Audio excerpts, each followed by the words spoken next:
Pemirsa, selanjutnya kita menuju ke KPK untuk menyaksikan konferensi pers terkait dengan hasil atau pemeriksaan dari Andi Pramono. Pengawasan dan pelayanan bea dan cukai tipe Madya Pabean B, Makassar. Selanjutnya untuk kebutuhan proses penyidikan, tim penyidik menahan tersangka dimaksud selama 20 hari ke depan, terhitung sejak hari ini tanggal 7 Juli tahun 2023 sampai dengan tanggal 26 Juli tahun 2023 di rutan KPK pada Gedung Merah Putih. Adapun konstruksi perkaranya diduga telah terjadi peristiwa sebagai berikut. Bahwa terhitung sejak tanggal 22 Januari tahun 2010, Saudara AP resmi diangkat sebagai penyidik pegawai negeri sipil pada Kementerian Keuangan dengan jabatan terakhir saat ini sebagai Kepala Kantor Pengawasan dan Pelayanan Bea dan Cukai Makassar. Dalam rentang waktu antara tahun 2012 sampai dengan tahun 2022, Saudara AP dalam jabatannya selaku PPNS sekaligus pejabat eselon 3 di Direktorat Jenderal Bea dan Cukai diduga memanfaatkan posisi dan jabatannya tersebut untuk bertindak sebagai perantara atau broker dan juga memberikan rekomendasi bagi para pengusaha yang bergerak di bidang ekspor impor sehingga nantinya dapat dipermudah dalam melakukan aktivitas bisnisnya. Sebagai perantara, AP diduga menghubungkan antara importir untuk mencarikan barang logistik yang dikirimkan dari wilayah Singapura dan Malaysia yang diantaranya menuju ke Vietnam, Thailand, Filipina, dan Kamboja. Dari rekomendasi dan tindakan sebagai perantara yang dilakukannya, AP diduga menerima imbalan sejumlah uang dalam bentuk fee.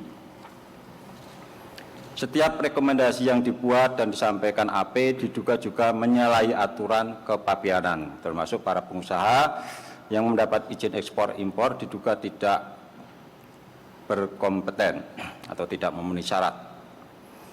Siasat yang dilakukan AP untuk menerima fee diantaranya melalui transfer uang ke beberapa rekening bank dari pihak-pihak kepercayaannya yang merupakan pengusaha ekspor impor dan pengurusan jasa kepabeanan dengan bertindak sebagai nomine. Tindakan Saudara AP dimaksud diduga sebagai upaya menyembunyikan sekaligus menyamarkan identitas AP sebagai pengguna uang yang sebenarnya untuk membelanjakan, menempatkan maupun dengan menukarkan dengan mata uang lain. Pada proses penyidikan ditemukan adanya transaksi keuangan melalui layanan perbankan melalui rekening bank milik AP dan ibu mertuanya. Dugaan penerimaan gratifikasi oleh Saudara AP sejauh ini sejumlah sekitar 28 miliar rupiah dan masih terus dilakukan penelusuran lebih lanjut. Diduga AP membelanjakan, mentransfer uang yang diduga dari hasil tindak pidana korupsi dimaksud untuk keperluan AP dan keluarganya. Antara lain dalam kurun waktu 2001 dan 2022 melakukan pembelian berlian senilai 652 juta rupiah, pembelian polis asuransi senilai 1 miliar rupiah, dan pembelian rumah di wilayah Pejaten, Jakarta Selatan senilai 20 miliar rupiah.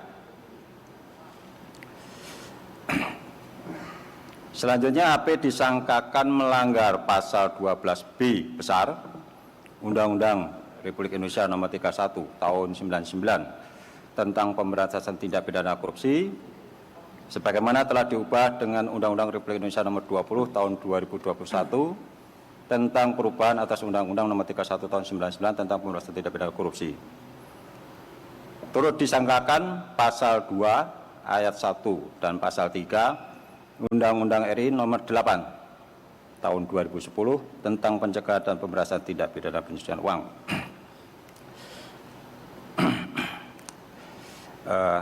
Teman-teman, mungkin AP ini untuk tersangka yang kedua, ya, menyangkut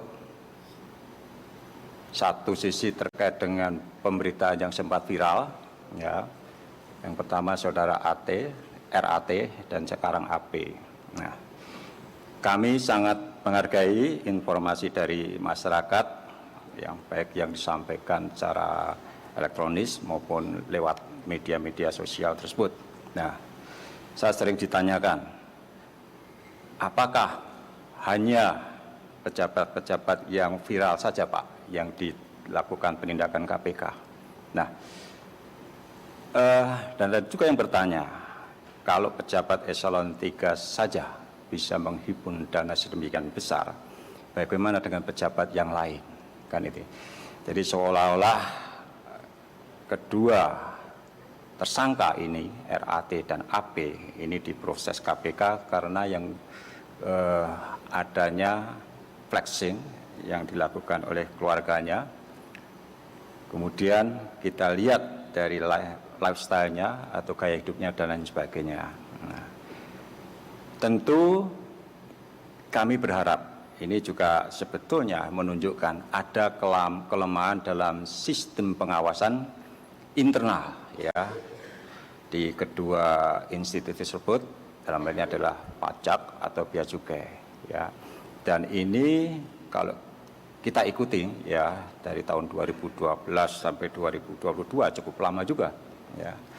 Artinya sebetulnya kalau pengawasan melekat itu berjalan dengan baik, tentu kejadian-kejadian seperti ini itu bisa kita cegah sejak awal. Jadi seorang pegawai yang secara normatif itu tidak mungkin bisa menghimpun kekayaan sedemikian besar ya, dan kami meyakini ya, tidak mungkin rekan sejawat, atasan atau pimpinannya itu tidak tahu ya kan. Jadi salah satu penanda atau red flags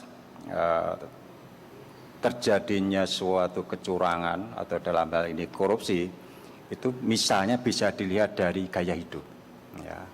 Bagaimana dia pola konsumsinya ya. Kalau seorang ASN atau penyelenggara negara mampu membeli rumah 20 miliar, tentu menjadi pertanyaan besar, dari mana yang bersangkutan mendapatkan penghasilan untuk membeli rumah sebesar itu?